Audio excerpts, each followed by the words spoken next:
آج اللہ تعالیٰ کی ذات کے اوپر ہمارا یقین بڑا کمزور ہے، بہت کمزور ہے۔ ذرا سا کاروبار میں خسارہ ہو گیا، مندہ ہی آ گیا، لگتا ہے جی کسی نے بن دیتا ہے جی، لگتا ہے جی کسی نے کچھ کر دیا ہے، فلاں فلاں سے لگتی تھی، ایک دو مرتبہ وہ یہاں سے گزرا ہے، لگتا ہے وہ کچھ کر گیا۔ میرا ایک ہی سوال ہے سب سے ہے، اللہ آسمان سے رزق دینا چاہتا ہے، دنیا میں کون سی طاقت ہے اس سے بڑی جو اس آئے ہوئے رزق کو روک دے؟ کوئی طاقت نہیں ہے۔ حضور علیہ الصلاۃ والسلام نے فرمایا تھا صحابہ کے مجمع میں، یہ دو انگلیاں فضا میں بلند کر کے فرمایا کہ اللہ عطا کرنے پہ آئے، دنیا میں کوئی طاقت نہیں جو اس کو روک دے، اور اللہ نہ دینے پہ آئے تو دنیا میں پھر کوئی طاقت نہیں ہے جو اس کو کچھ دے دے۔ یہ نفع نقصان کس کے ہاتھ میں ہے؟ اللہ کے ہاتھ میں ہے۔ آپ کا یقین کامل ہو جائے، بہت سے مسائل کا حل ہو جائے۔ یہ نجومیوں کی سب کی دکانیں بند ہو جائیں، ان کے کاروبار بند ہو جائیں، ٹھپ ہو جائیں۔ اللہ کے نبی نے کتنی سخت وعید بیان فرمائی، غیب کی خبریں بتانے والے کے پاس جو جائے 40 دن تک، ایک حدیث میں دعا ایک میں عبادت، اللہ اس کی قبول نہیں فرماتے۔ تو میرے محترم سامعین، ایک انسان مسائل کا حالات کا مارا ہوا ہوتا ہے اور اوپر سے ان کے پاس چلا جاتا ہے، وہ بیڑا غرق کر کے رکھ دیتے ہیں۔ تو ان بیچاروں کے پاس تمہارے مسائل کا حل نہیں ہے، کس کے پاس ہے اس کا؟ اللہ کے پاس ہے۔ انبیاء علیہ الصلاۃ والسلام پہ مشکلیں آئیں، کس کا دروازہ کھٹکھٹایا؟ اللہ کا دروازہ کھٹکھٹایا۔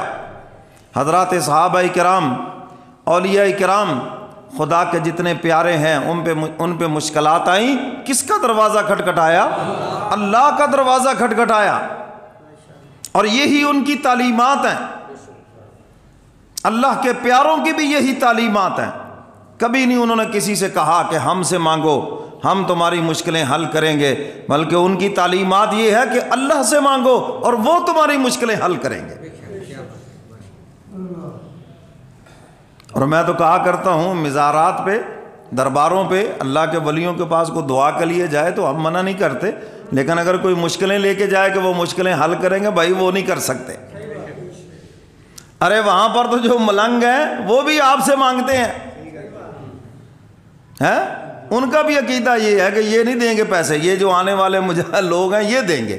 وہ آپ سے مانگتے ہیں یا نہیں مانگتے؟ نذرانے، وہ گدی نشین بھی آپ سے مانگ رہا ہے، وہاں بیٹھا ہوا مولوی بھی آپ سے مانگ رہا ہے، اور آپ وہاں جا کر ان سے مانگ رہے ہیں۔ ارے جو وہاں بیٹھے ہیں ان کو بھی پتہ ہے کہ یہ نہیں دے سکتے، دینے والا کون ہے؟ اللہ رب العزت ہے۔ خدا کے پیارے ہونے کا یہ مقصد تھوڑی کہ ان کو خدا کا شریک بنا دو۔ تو میرے محترم سامعین، ہم اللہ کے ولیوں کو مانتے ہیں، ہم ان کی تعلیمات پہ عمل کرتے ہیں۔ یہ جو تم نے ماننے کا مزاج بنا رکھا ہے، اس سے ہم سرے سے انکار کرتے۔ تم نے ان کو خدا کی خدائی میں شریک کر رکھا ہے، تو مشکلات سے نکالنے والا کون ہے؟ فرمایا یا ایھا الناس انتم الفقراء الی اللہ۔ حق تعالیٰ فرماتے ہیں تمام انسان اللہ کے محتاج ہیں، اور اللہ کسی کے بھی محتاج نہیں۔ سب کا کام اللہ کے بغیر بنتا ہی نہیں ہے، اور اللہ کا کام سب کے بغیر بنتا ہے۔ وہ کسی کا محتاج نہیں، نہ وہ کسی کی عبادت کا محتاج ہے، کسی کا بھی وہ محتاج نہیں، اور سب اس کے محتاج ہیں۔ انتم الفقراء الی اللہ، تم سارے کے سارے اللہ کے دربار کے فقیر ہو۔ میں تو دیکھتا ہوں کہ کائنات کا سب سے بڑا انسان اللہ کے در کا سب سے بڑا فقیر ہے۔ حضور علیہ الصلاۃ والسلام سے بڑا ہے کوئی؟ کیوں جی، حضور سے بڑا ہے کوئی؟ سب سے بڑے ہیں۔ اور حضور کیا عرض کر رہے ہیں؟ مولا ایک وقت آپ عطا کریں، میں کھا کے آپ کا شکر ادا کروں، اور ایک وقت آپ مجھے بھوکا رکھیں تاکہ میں آپ کے دربار کے اندر دامن پھیلاؤں۔ حضور علیہ الصلاۃ والسلام ساری ساری رات اللہ کے دربار میں کھڑے ہیں، اللہ سے دعائیں مانگ رہے ہیں۔ تو میرے محترم سامعین، انبیاء علیہ الصلاۃ والسلام کی یہی تعلیمات ہے کہ ہم سب اللہ کے فقیر ہیں، ہم سب محتاج ہیں، اور اللہ کسی کے محتاج نہیں، اور وہ بے نیاز ہے۔ یہ تو ہمیں جو عبادت کی توفیق ملی ہے اس کا فضل و کرم ہے، اس کا لطف و کرم ہے۔ تو عبادت کر کے اللہ پہ احسان نہ کرنا کہ ہم عبادت کر کے پتہ نہیں اللہ پہ احسان کر رہے ہیں، وہ خدا کی خدائی میں اضافہ ہو جائے گا، یہ غلط فہمی ہے۔ واللہ هو الغنی الحمید، وہ غنی ہے، بے نیاز ہے، اور وہ تعریفوں والا ہے، بے نیاز ہے ہر چیز سے، ہماری عبادت سے بھی بے نیاز ہے۔ اس کا ترجمہ دوسرے انداز سے کرتا ہوں، ساری کائنات اگر خدا کی باغی ہو جائے، اللہ کو پھر بھی کوئی عدم اعتماد کا ڈر نہیں ہے۔ سب منکر ہو جائیں خدا کے، اس کو کوئی ڈر نہیں ہے کسی کا، اور سارے کے سارے اگر خدا کے فرما بردار ہو جائیں، جنید بغدادی بن جائیں، شبلی بن جائیں، اللہ کی خدائی میں 1 انچ بھی اضافہ نہیں ہوگا۔ میں اور آپ اگر اس کی حمد و ثنا کر رہے ہیں تو یہ اس کا فضل و کرم ہے جو ہمیں توفیق عطا فرمائی، ورنہ وہ ذات بے نیاز ہے اور اس کی شان ہمیشہ بلند ہے۔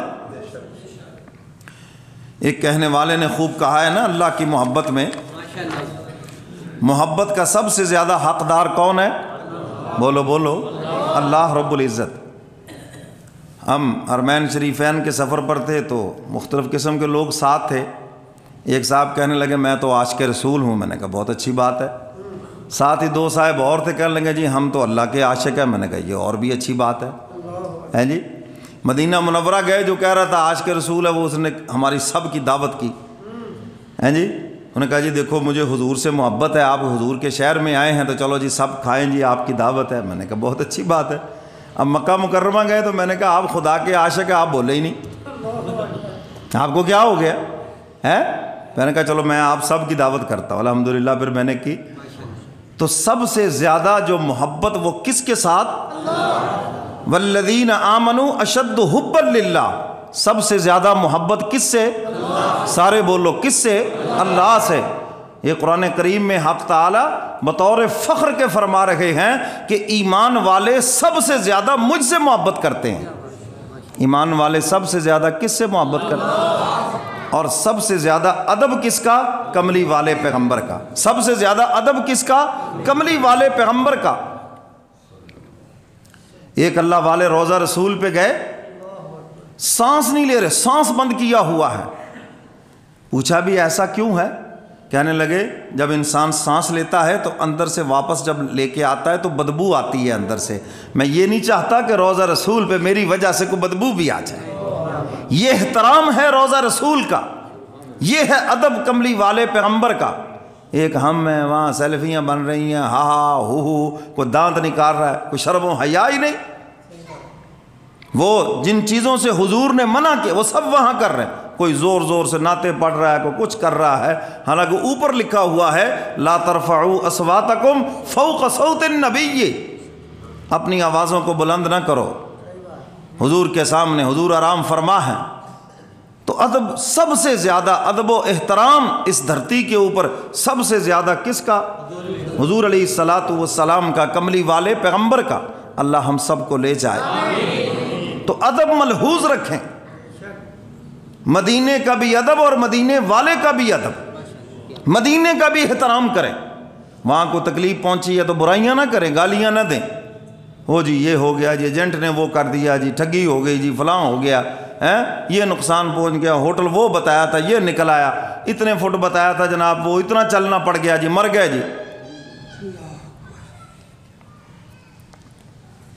کیوں جی بات سمجھ آ رہی نا؟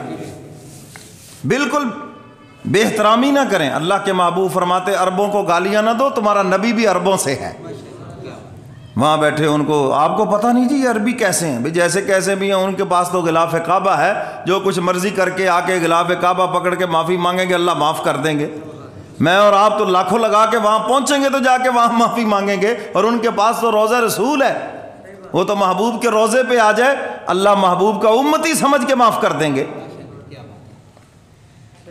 تو اس لیے کبھی بھی ان کی برائی نہ کریں، اور کوئی تکلیف پہنچے تو صبر کرے۔ حج پہ گئے ہیں، عمرے پہ گئے ہیں، حکم ہے فلا رفث ولا فسوق ولا جدال فی الحج، نہ گالم گلوچ کرو، نہ لڑائی جھگڑا کرو حج کے دنوں میں، بلکہ کوئی بھی تکلیف آئی برداشت کرو، اس پہ آپ کو اجر ملے گا، ثواب ملے گا اس کے اوپر۔ تو روضہ رسول کا بھی ادب اور بیت اللہ کا بھی ادب و احترام وہاں پر بھی۔ وہاں عورتوں کو گھور رہے ہیں، دیکھ رہے ہیں، ارے گناہ بخشوانے گئے ہو اور وہاں جا کر اور شروع کر دیے تم نے۔ اور وہ خدا کے مہمان ہیں، حج کرنے والے، عمرہ کرنے والے اللہ کے مہمان ہیں۔ آج تمہارے مہمان کو کوئی بری نظر سے دیکھے، کوئی خاتون تمہارے گھر میں مہمان آئی ہے، بھانجی بھتیجی بیٹی کوئی بھی، اس کو کوئی بری نظر سے دیکھے، آپ کو کتنا غصہ آئے گا۔ اور جو خدا کے مہمان ہیں، حضور کے مہمان ہیں، جو ان کو بری نظر سے دیکھے گا، بتاؤ وہ کتنا غضب لے کے آئے گا، کتنے ناراض ہوں گے اللہ رب العزت ان کے اوپر کہ ظالموں میرے مہمانوں کو بھی نہیں بخشتے تم۔